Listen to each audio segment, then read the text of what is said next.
దేవుని పరిశుద్ధ నామమునకు స్తోత్రము కలుగునుగాక. దేవాది దేవుడు నాకు ఇచ్చిన ఈ ధన్యతను బట్టి మొదటిగా దేవుని స్తుతులు స్తోత్రములు తెలియజేస్తూ ఈ పరిశుద్ధ ఆదివారములో ప్రభు సన్నిధానములో చేరి ప్రభువును ఆరాధించడానికి చేరి వచ్చిన మీ అందరికీ ప్రభు అయిన యేసుక్రీస్తు పరిశుద్ధ నామములో శుభములను తెలియజేస్తూ సేవకునిగా వ్యక్తిగతంగా నా కుటుంబ పక్షాన మీ అందరికీ వందనాలు తెలియజేస్తూ ఉన్నా. దేవుని బిడ్డలారా, అనుకూలమైన పరిస్థితులలో ప్రభు మందిరంలోనికి రావడం ఒకేటైతే ఈ ప్రతికూలమైన పరిస్థితుల్లో కూడా ప్రభువు మీద ఆశ కలిగి ప్రభువును సమీపించి ప్రభువును ఆరాధించండి. నిజంగా మీలో ఉన్న ఆశను బట్టి ఆసక్తిని బట్టి నేను స్తుతిస్తున్నా. గత ఆదివారం 9వ తేదీ మధ్యాహ్నం ప్రారంభమైంది వర్షం. ఈ దినం ఆదివారము దాదాపు 8 రోజుల నుండి వర్షము కురుస్తూనే ఉంది. ఏమాత్రం ఆగడం లేదు. ఒక దిక్కు కరోనా, ఇంకొక దిక్కు వర్షం. చాలా ప్రాంతాలు నీటిమయమైపోయాయి. ఆశుముఖాలు కూడా అక్కగారు ఉంటారు, వారు ఫోన్ చేసి ఇంట్లోకి నీళ్ళు వచ్చాయని చెప్తుంది. గృహాలలోకి కూడా నీళ్లు వస్తూ ఉన్నాయి. దేవుని పిల్లారా, నిజంగా ఇలాంటి పరిస్థితులు వారం నుండి ఈ వర్షాన్ని మేము ఇంట్లో నుండి ఒక విధంగా క్వారంటైన్లో ఉన్నాం. 13 రోజులు వరంగల్కు తిరిగి వారం రోజులు ఇంట్లో ఉంటే అసలు ఈ వర్షం ఏమో అర్థం కావడం లేదు. భయంకరంగా పడుతూనే ఉంది. ఈ విధంగా ఆందోళన, భయం, ఏ సమయంలో ఏమి సంభవిస్తుందో మనకు తెలియని దినాలలో ప్రియ దేవుని బిడ్డలా, ఎన్నో శ్రమలు, ఎన్నో బాధలు, ఎన్నో కష్టాలు, ఆర్థికపరమైన శ్రమలు, శారీరకపరమైన శ్రమ, కుటుంబ పరంగా అన్ని విధాలుగా మానవుడు శ్రమ పడుతూనే జీవిస్తున్నాడు. అందుకే యోబు అంటాడు, నరుల కాలము భూమి మీద యుద్ధకాలం అంటాడు. మనము శరీరంతో పోరాటమే, కుటుంబంలో పోరాటమే, ఉద్యోగ పరంగా, సామాజిక పరంగా, సంఘపరంగా అన్ని విధాలుగా మనము పోరాడుతూనే ఉన్నాం, శ్రమపడుతూనే ఉన్నాం. ప్రతి వ్యక్తి జీవితంలో ఈ దినాల్లో ఆందోళన, భయం, ఏదో తెలియని బాధ, ఏదో తెలియని గుబులు ప్రతి హృదయంలో ఉంది. ప్రతి మనిషి శ్రమ పడుతూ ఉన్నాడు, భయపడుతూ ఉన్నాడు. నేను అనుకుంటాను, ఒకవేళ మనము క్రైస్తవులము కనుక, దేవుని బిడ్డలము కనుక, దేవుడే మనల్ని శోధిస్తూ ఉన్నాడేమో.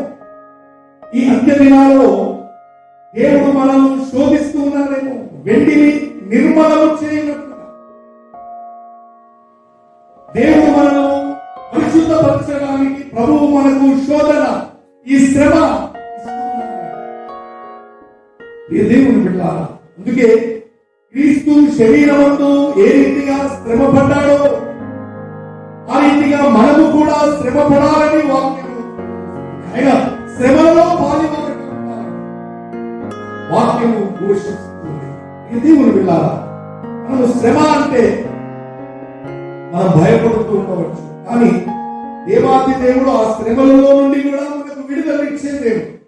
ఆయన అగ్నిలో నుండి కాపాడుతున్న దేవుడు, ఆయన జలములో నుండి కాపాడుతున్న దేవుడు. అగ్ని లాంటి శ్రమ నుండి, జల ప్రవాహం అందుకే అంటాడు యెషయా గ్రంథం 43వ అధ్యాయంలో, జలములలో పడి ఆటునప్పుడు అవి నీ మీద పొంగి పారును, అగ్ని జ్వాలలో నీవు నడుచున్నప్పుడు జ్వాలలు నీతో కాల్చుతావు. యాకోబు, ఇశ్రాయేలు, నీవు నా సొత్తు, భయపడకుము, నేను నీకు తోడై. జల ప్రవాహము లాంటి సమస్య, అగ్ని లాంటి సమస్యలు మనల్ని చుట్టుముట్టినప్పుడు వాటిలో నుండి తప్పించగలిగిన దేవుడు మన ప్రభు అయిన యేసుక్రీస్తు. ఈ దేవుడు విడాలి. అందుకే మనము బాధను అనుభవించాం,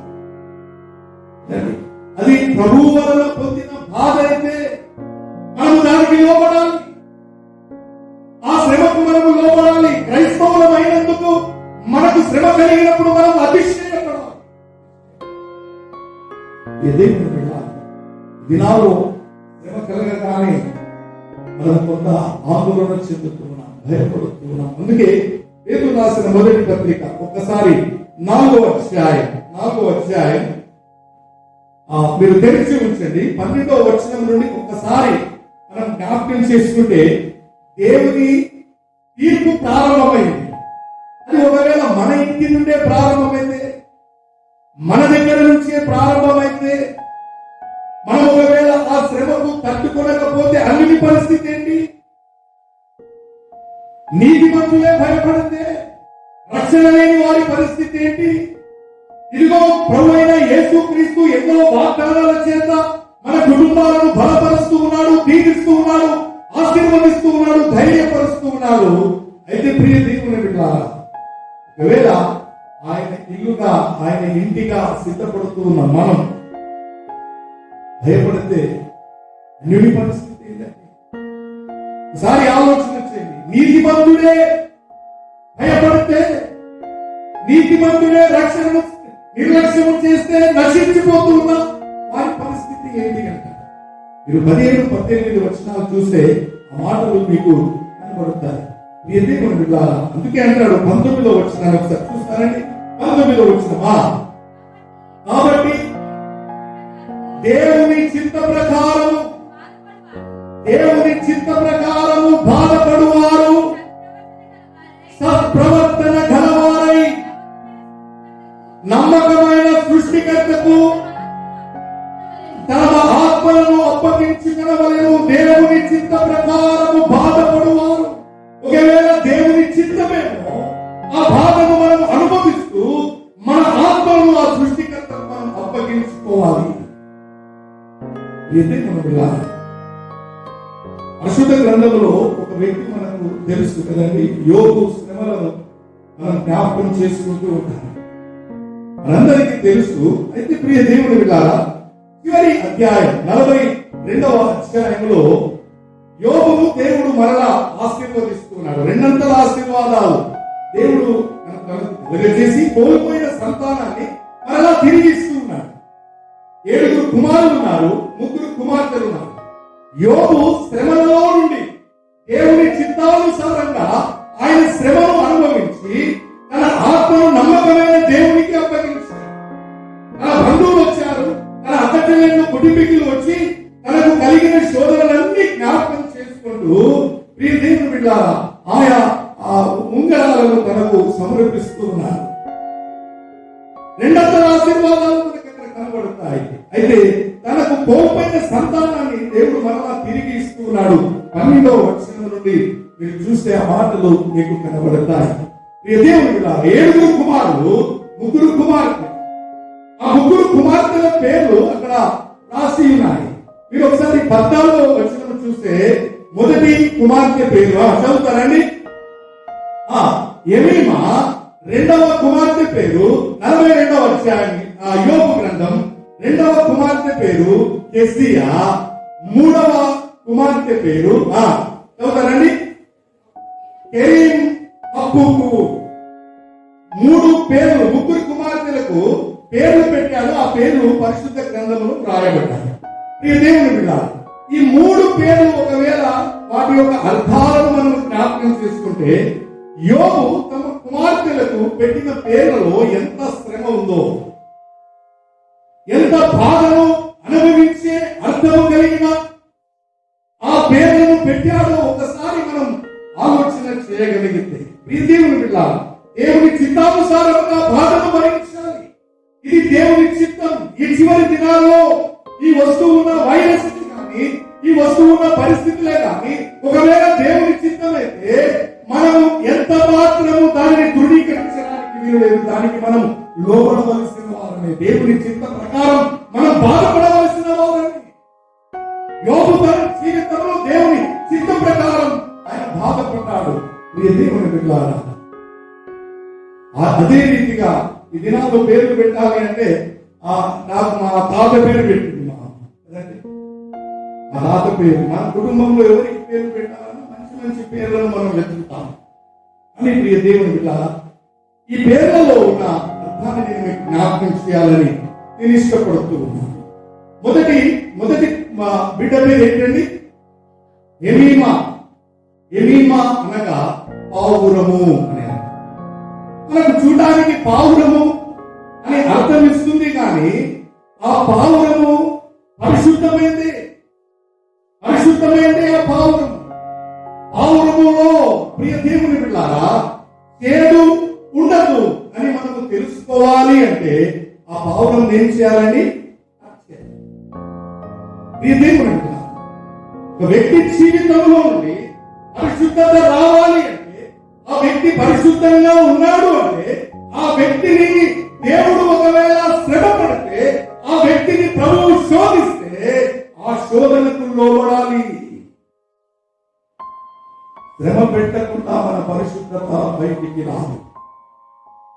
ప్రియ దేవుని బిడ్డలారా, పావురం వలె నిష్కలంకంగా అంటాడు. మీరు మత్తయి సువార్త 10వ అధ్యాయం 16వ వచనంలో పాముల వలె వివేకంగా అంటారు. మీరు మత్తయి సువార్త 3వ అధ్యాయం 16వ వచనంలో పరిశుద్ధాత్మ పావురం వలె ప్రభువు మీదికి వచ్చినట్లు మనం చూస్తాం. పావురము ప్రియ దేవుని పరిశుద్ధమైన వాటిని కోరుకుంటుంది. కాకులు ఇదిగో అలనాడు నోవాహు కాలంలో 40 దినాల ప్రచండ వర్షంలో ఆ వర్షము ఆగిపోయిన తరువాత కాకిని పంపితే కలేబరముల మీద కాకులు వాలుతూ ఉన్నాయి. కానీ ఆదికాండం 8వ అధ్యాయం 8వ వచనంలో పావురాన్ని పంపితే అది ఓలివ మొక్కను తీసుకుని. ప్రియ దేవుని బిడ్డలారా, పావురము పరిశుద్ధమైనది. నీవు క్రైస్తవులమే. నీవు పరిశుద్ధంగా ఉన్నామని మనం అనుకుంటూ ఉన్నాం. నాలో ఏ తప్పిదము లేదు, ఏ పాపము లేదని మనం అనుకుంటూ ఉన్నాము. కానీ మనము కట్ చేయబడితే, మనం శ్రమపరచబడితే మన పరిశుద్ధత ఏ రీతిగా ఉంటుంది, దానికి మనం లోబడుతూ ఉన్నాము. ఏదే మనం వెళ్ళాలి. యోబు తన కుమార్తెకు ఎమీమా అనే పేరు పెట్టాడు, పావురం అనే పేరు పెట్టాడు. కానీ ఆ పావురములో ఉన్న పరిశుద్ధత తెలవాలి అంటే ఆ పావురము కోయబడాలి. ఆ పావురములో చేదు ఉండవు అని తెలియాలి అంటే ఆ పావురము కోయబడాలి. నీ జీవితంలో, నా జీవితంలో చేదు అనుభవము ఉండకుండా ఉండాలి అంటే మనము కోయబడాలి. మనము శ్రమ పెట్టబడాలి. మన జీవితంలో శ్రమ కలిగినప్పుడే, అందుకే అంటాడు, నేను పేతురు రాసిన మొదటి పత్రిక త్వరగా పేతురు రాసిన మొదటి పత్రిక మొదటి అధ్యాయం 7వ వచనం చదువుతారండి. 7వ వచనమా, నశించిపోవు సువర్ణము అగ్ని పరీక్ష వలన శుద్ధపరచబడుచున్నది కదా, అమూల్యమైన మీ విశ్వాసము ఈ శోధనల చేత పరీక్షకు నిలిచినదై యేసుక్రీస్తు ప్రత్యక్షమైనప్పుడు మీకు మెప్పును మహిమను కారణమగును. మెప్పుయు మహిమయు ఘనతయు కలుగుటకు కారణమవుతుంది. నీ నా జీవితంలో ఇదిగో మనము కోయబడినప్పుడు, దేవుని వాక్యము చేత మనము నలగగొట్టబడినప్పుడు, మనము కోయబడినప్పుడు, దేవుడు మనతో మాట్లాడుతూ ఉన్నప్పుడు మనలో ఉన్న పరిశుద్ధత ప్రభువు చూడగలగాలి. అని ప్రియ దేవుని బిడ్డలారా, మనము పైకి భక్తిగా కనపడుతూ మన హృదయములు మన శరీరములో చేదు ఉంటే ప్రయోజనం ఏంటండి? ఆ చేదు ఏమాత్రము కూడా మన జీవితంలో ఉండదు. పావురం వల్లే ఉండాలి. ఆ పరిశుద్ధత కనబడాలి అంటే ఆ పావురం కోయబడాలి. మార్తే నీ పరిశుద్ధత కనబడాలి అంటే నీవు కోయబడాలి. నీవు కోయబడాలి. ఎన్నో శ్రమల నుండి వచ్చాడు యోబు. అని ప్రియ దేవుని బిడ్డలారా, ఆ యోబు తన కుమార్తెల విషయం ఎంత జాగ్రత్త కలిగి ఉన్నాడు, తన కుటుంబం విషయంలో ఎంత జాగ్రత్త కలిగి ఉన్నాడో, శ్రమకు ఓర్చుకోవడానికి తన కుటుంబాన్ని ఏ రీతిగా సిద్ధపరుస్తూ ఉన్నాడో ఒకసారి మనం ఆలోచన చేయగలిగాం. మన జీవితాన్ని కూడా ఆ రీతిగా మనం బాధను భరించినప్పుడు అది దేవుని చిత్తం అని నువ్వు భరిస్తావు. ఈ వస్తువున్న శ్రమ కష్టము కానీ ఒక్కొక్కసారి ఆ జీవితంలో కూడా నేను కూడా సేవకుని అధైర్యపడుతూ ఉన్నప్పుడు దేవుని వాక్యం నన్ను బలపరుస్తుంది. నా శ్రమలలో నా బాధలలో నుండి దేవుడు నాతో మాట్లాడు. నేను ఈ ఆదివారం వచ్చి దేవుని వాక్యం చెప్తూ ఉన్నాను అంటే ప్రియ దేవుని బిడ్డ నా అనుభవంలో నుండి వచ్చింది. నాకు కలిగిన శ్రమ, నాకు కలిగిన బాధ, నాకు కలిగిన వేదన, నాకు కలిగిన శోధన, ఈ వస్తువున్న పరిస్థితులు వీటన్నిటినీ తప్పించుకొని దేవుని పరిచర్యలో ముందుకు కొనసాగాలి. కనుక నేను అధైర్యపడితే ఒకసారి ఆలోచన చేయండి. ఎన్నో బాధలు, ఎన్నో శరీర బలహీనతలు, ఎంతో శ్రమ. ఆ శ్రమలలో నుండి సంతోషించాలి. ఆ శ్రమలలో నుండి దేవుని స్తుతించాలి, దేవుని ఆరాధించాలి, దేవుని వాక్యం చెప్పాలి అంటే దేవుని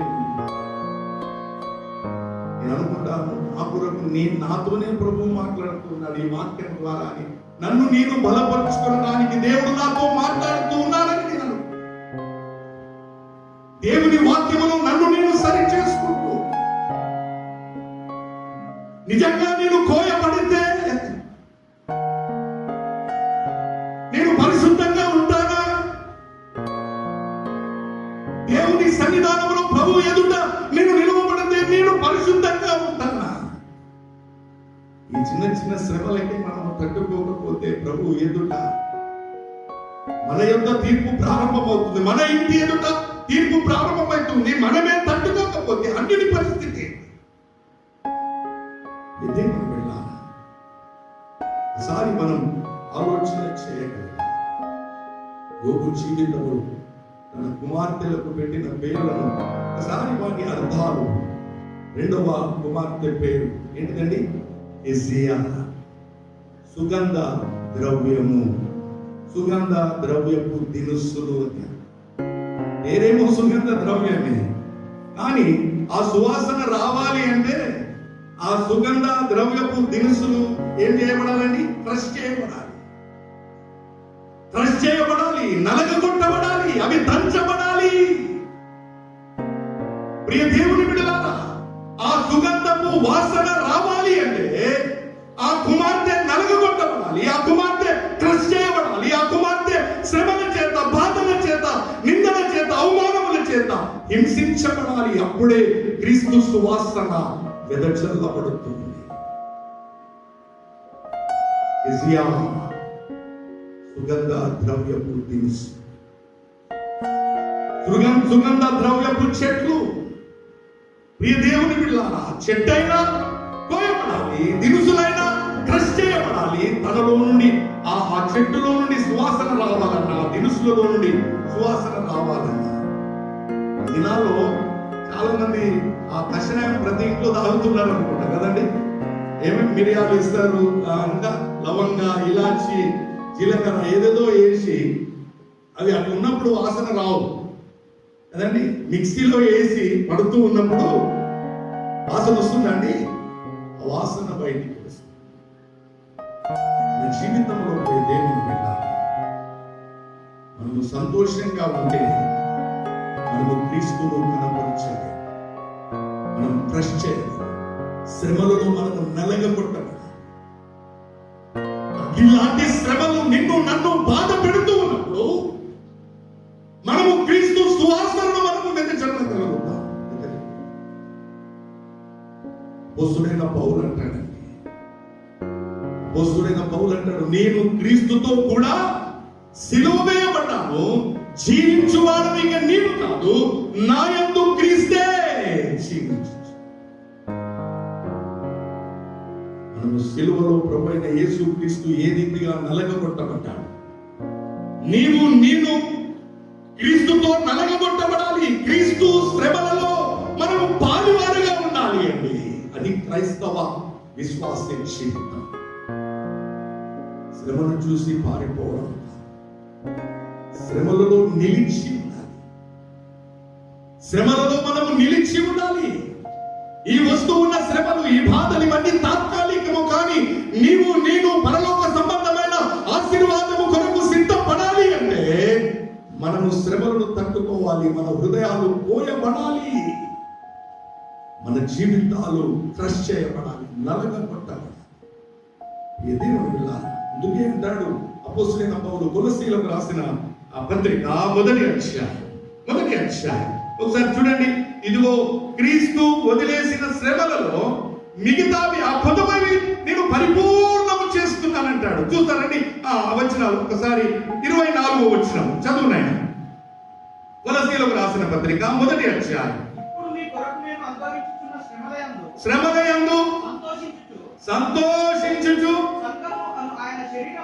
సంఘము అను ఆయన శరీరము కొరకు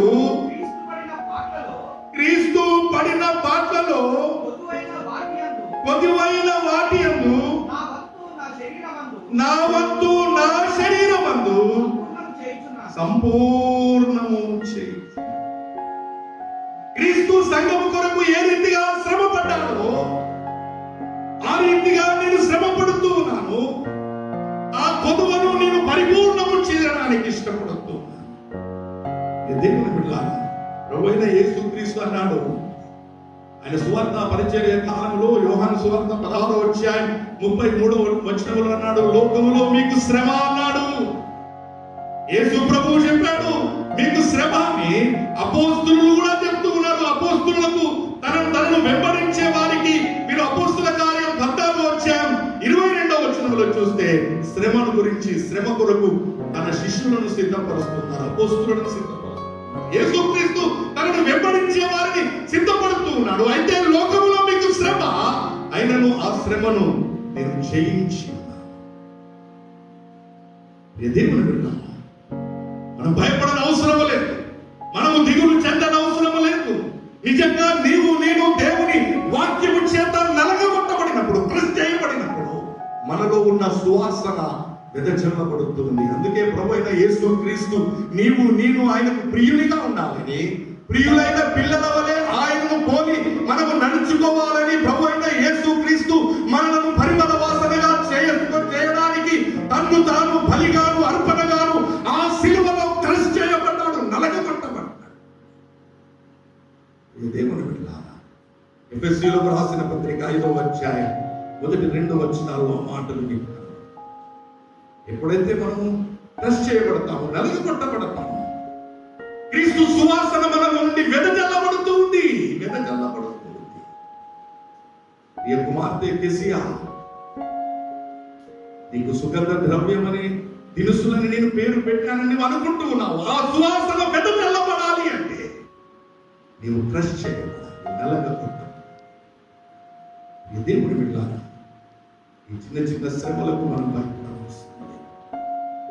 ప్రభు సన్నిధానం, ప్రభు బిడలముగా ఈ క్షణిక మాత్రమైన శోధన మనల్ని ఏమీ చేయలేదు. ఆయన నమ్మదగిన దేవుడు. ఆయన నలిగిన రెల్లును విరువడు, మగమగలాడుచున్న జనపనార మత్తిని ఆర్పడాయన. ఆయన ప్రేమ కలిగిన దేవుడు, నిన్న నేడు నిరంతరము ఏకరీతిగా ఉన్న దేవుడు. నీ నా బలహీనతలో ఆయన సహాయంగా ఉన్న దేవుడు. ఆయన బలపరిచే దేవుడు, శ్రమలలో ఆనందాన్ని ప్రసాదించే దేవుడు అని ప్రియ దేవుడు. ఈ శ్రమలలో క్రీస్తు సువాసన మనం వెదజల్లుతున్నాం. పౌలు ఎప్పుడైతే ఆ కొదవ హింసను ఎప్పుడైతే భరించడానికి ఇష్టపడ్డాడో, పౌలు జీవితంలో నుండి సువాసన వెదజల్లబడుతూ ఉంది, క్రీస్తు వాసన. మీరు కొరింథీయులకు రాసిన 2వ పత్రిక 2వ అధ్యాయం 14-15 వచనాలు ఒకసారి త్వరగా అండి. కొరింథీయులకు రాసిన 2వ పత్రిక 2వ అధ్యాయం 14వ వచనం నుండి, మా ద్వారా ప్రతి స్థలమందును క్రీస్తును గూర్చిన జ్ఞానం యొక్క సువాసనను కనపరచుచు ఆయన యందు మమ్మును ఎల్లప్పుడూ స్తోత్రము, రక్షింపబడు వారి పట్లను, నశించు వారి పట్లను మేము దేవునికి క్రీస్తు సువాసన అయి ఉన్నాము. మనము క్రష్ చేయబడకుండా, నలగగొట్టబడకుండా, మనము కట్ చేయబడకుండా, మనము కోయబడకుండా పరిశుద్ధంగా ఉండలేము. మనము నలగగొట్టబడకుండా క్రీస్తు సువాసనను మనము వెదజల్లలేము. ఈ శ్రమలలో నుండి క్రీస్తు సువాసన, ఆ బాధలలో నీవు ప్రభువును స్తుతించగలగాలి. అన్ని విషయాలలో దేవుని నీవు ఘనపరచగలగాలి. ప్రియ దేవుని బిడ్డలారా, అందుకే వెండిని నిర్మలము చేయనట్లుగా నీవు నన్ను శోధిస్తూ ఉన్నావు, పరీక్షిస్తూ ఉన్నావు, పరిశీలిస్తూ. మనుషులు మా మీద భారం పెడుతూ ఉన్నారయ్యా. మనుషులు మమ్మలను నిందిస్తూ ఉన్నారు, మనుషులు మమ్మలను అవమానపరుస్తూ ఉన్నారు. ఈ భారాన్ని మేము మోయలేకపోతూ ఉన్నాం. అయినా జలములలో మమ్మలను కాపాడి, అగ్నిలో మమ్మలను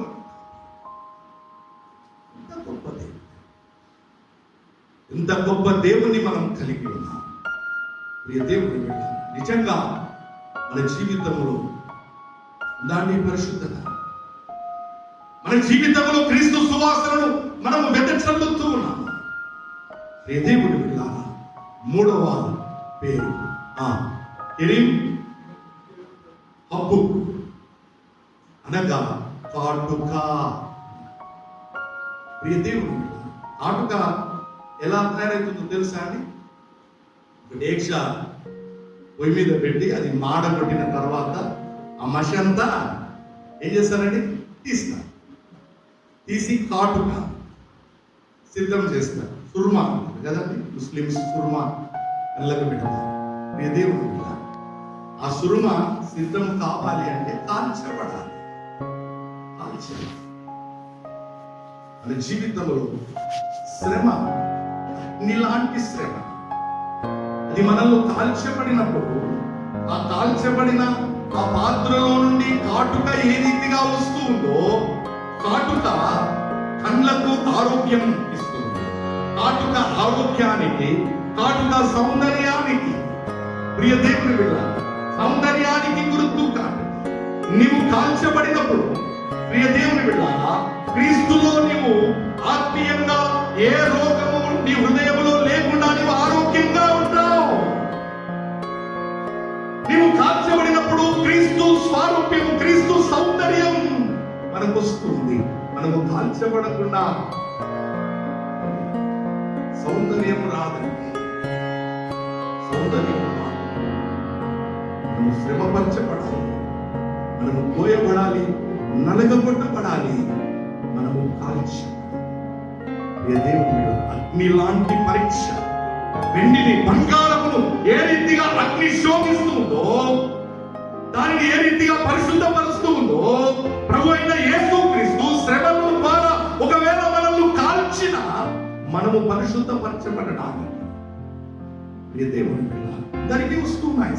లోకంలో అందరూ భరిస్తారంటాడు. మీరు ఆ పేతురు రాసిన మొదటి పత్రిక చూడండి, 5వ అధ్యాయము 9-10 వచనాలు చూస్తారండి. అక్కడ ఆ గర్జించు సింహం వల్ల ఎవరిని మింగుదామని సాతాను పొంచి ఉంది. అది మన పక్షానే కాదు, లోకంలో ఉన్న మన సహోదరులందరి పక్షాన అదే జరుగుతుంది. జరుగుతుంది అంటాడు. చదువునయ్యా. పేతురు రాసిన మొదటి పత్రిక 5వ అధ్యాయము. లోకమందున్న మీ సహోదరుల యందు ఈ విధమైన శ్రమలే నెరవేర్చుచున్నవని ఎరిగి విశ్వాసమందు స్థిరులై వాటిని ఎదిరించుడి. తన నిత్య మహిమకు పిలిచిన దేవుడు కొంచెము కాలము మీరు శ్రమపడిన పిమ్మట తానే మిమ్మును ఏం చేస్తాడండి? పూర్ణులుగా. మనము పూర్ణులుగా పరిపూర్ణులుగా కావడానికి ప్రభు అయిన యేసుక్రీస్తు కొంతకాలం మనల్ని శ్రమ పెడుతూ ఉండవచ్చు, పోయవచ్చు, నిన్ను నలగగొట్టవచ్చు, నిన్ను కాల్చవచ్చు. కానీ క్రీస్తు పరిపూర్ణత మనలోనికి రావాలి.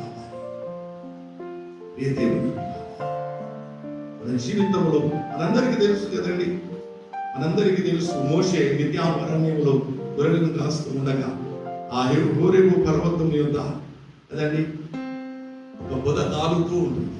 మీరు నిర్గమకాండ 3వ అధ్యాయంలో చూస్తే ఆ మాట మీకు కనబడుతుంది. ఒక పొద కాలుతూ ఉంది, పొదలో నుండి మంటలు వస్తూ ఉన్నాయి. కానీ ఏ దేవుని వెళ్ళాలి, ఆ పొద కాలదు. మన జీవితంలో ఒకవేళ శ్రమ వస్తూ ఉండవచ్చు, కానీ ఆ శ్రమ మనల్ని కాల్చా.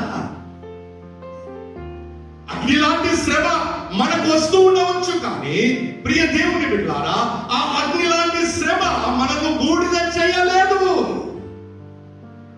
కారణం ఏంటో తెలుసా అండి? ఆ బొదలో ఎవరున్నారండి? ప్రభువు ఉన్నారు. నీలో నాలో ప్రభువు ఉన్నారు. శ్రమలు మనకు కాలుతూ ఉండవచ్చు, శ్రమలు మనల్ని శోధిస్తూ ఉండవచ్చు, బాధిస్తూ ఉండవచ్చు, శ్రమల వలన మనము కాలిపోతూ ఉండవచ్చు. కానీ ప్రియ దేవుని బిడ్డలారా, ఇదిగో మనకేది కూడా సంభవించదు. మనలో ప్రభు. ఆ పొదలో నుండి మంటలు వస్తున్నాయి, కానీ పొద కాలను. నా జీవితంలో నుండి శ్రమలు వస్తూ ఉండవచ్చు, కానీ ఆ శ్రమలు నిన్ను కాల్చలేవు. కేవలం నిన్ను పరిశుద్ధపరచడానికి. అందుకే అంటాడు లవదోకియ సంఘముతో అంటాడు, ప్రకటన గ్రంథం 3వ అధ్యాయం 18వ వచనం నుండి చదువుతారండి. 18వ వచనం నుండి ఒకసారి త్వరగా. నీవు ధనవృద్ధి చేసుకున్నట్లు ఆ అగ్నిలో పుటము వేయబడిన బంగారమును కనబడకుండునట్లు తెల్లని వస్త్రములను నీకు దృష్టి కలుగునట్లు నీ కన్నులకు కాటుకను నా యొద్ద కొనుమని నీకు బుద్ధి చెప్పుచున్నాను. ప్రభువును చూసే కన్నులు కావాలి. ప్రభువును చూసే కన్నులు మనకు కావాలి అంటే మనము కాల్చబడాలి. దేవుని బిడ్డలు, అప్పుడే మనం ప్రభువును చూస్తాం, ప్రభువును మనం చూడగలుగుతాం, మనం ఆరోగ్యంగా ఉంటాం, పరిశుద్ధంగా ఉంటాం, క్రీస్తు సువాసనను మనం వెదజల్లుతాం. ఇదిగో మీరు ఆ దేశంలో ఆ ప్రాంతంలో యోబు కుమార్తెలంత సౌందర్యవంతులు ఎవరు లేరంట. అక్కడ ఉన్న మాట ఏంటి? ఎవరు లేరంట. అంత సౌందర్యం రావడానికి గల కారణం ఏంటి? వారు ఏమైనా ఎత్తున్నారా? వారి అందాలు రాశారా? అక్కడ చెప్పండి ప్రియదేవుడు, వారి రంగు ఏమైనా రాశారా? అంత సౌందర్యం వారికి రావడానికి గల కారణం ఏంటి అంటే వారు పరిశుద్ధంగా జీవించడానికి క్రీస్తు వాక్యం అనే ఖడ్గము చేత పోయబడ్డారు. వారు పరిశుద్ధంగా ఉండడానికి క్రీస్తు వాక్యం అనే శుద్ధి చేత వారు అనుక్షణం నలగబడ్డబడ్డారు. వారు పరిశుద్ధంగా ఉండడానికి క్రీస్తు వాక్యం అనే అగ్ని చేత వారు కాల్చబడ్డారు. కనుక వారి వంటి సౌందర్యం ఎవరికి లేదని క్రీస్తు స్వారూప్యంలోనికి వచ్చేసి క్రీస్తు స్వారూప్యం వారికి వారు కలిగి ఉన్నారు. దినాల్లో మనం దేవుని విడుదల ఉన్నారు. మనం ఈ లోకంలో జీవిస్తున్నాం. మన పరిస్థితి ఏ రీతిగా మనల్ని మనం పరిశీలన చేసుకోవడం మనకు ఎంతైనా అవసరం. మనకు మంచి మంచి పేర్లు ఉన్నాయి, మన తల్లిదండ్రులు మంచి పేర్లు పెట్టారు, పెట్టారు. శ్రమతో కూడిన పేరు మనకు లేదు కదండి. మన తల్లిదండ్రులు మనకు మంచి పేరు, కానీ యోగు తను శ్రమలో గుండా వచ్చిన కుమార్తెలకు కూడా అదే పేరు. నిజంగా నువ్వు కాల్చబడి క్రీస్తును చూడగలుగుతున్నావు. క్రీస్తు స్పర్శను మనం అనుభవిస్తున్నాం. ఈ శ్రమల గుండా మనం క్రీస్తును చూడగలుగుతాం. క్రీస్తును చూడగలుగుతాం. సరే, మనల్ని మనం ఖచ్చితంగా పరిశీలన చేసుకోవడం మనకి ఎంతైనా అవసరం. తిమోతిలకు రాసిన మొదటి పత్రిక 3వ అధ్యాయం నేను వాక్యాన్ని ముగిస్తా. ఒకసారి చూద్దామండి. 12వ వచనం తిమోతిలకు రాసిన మొదటి పత్రిక 3:12 చూస్తారండి.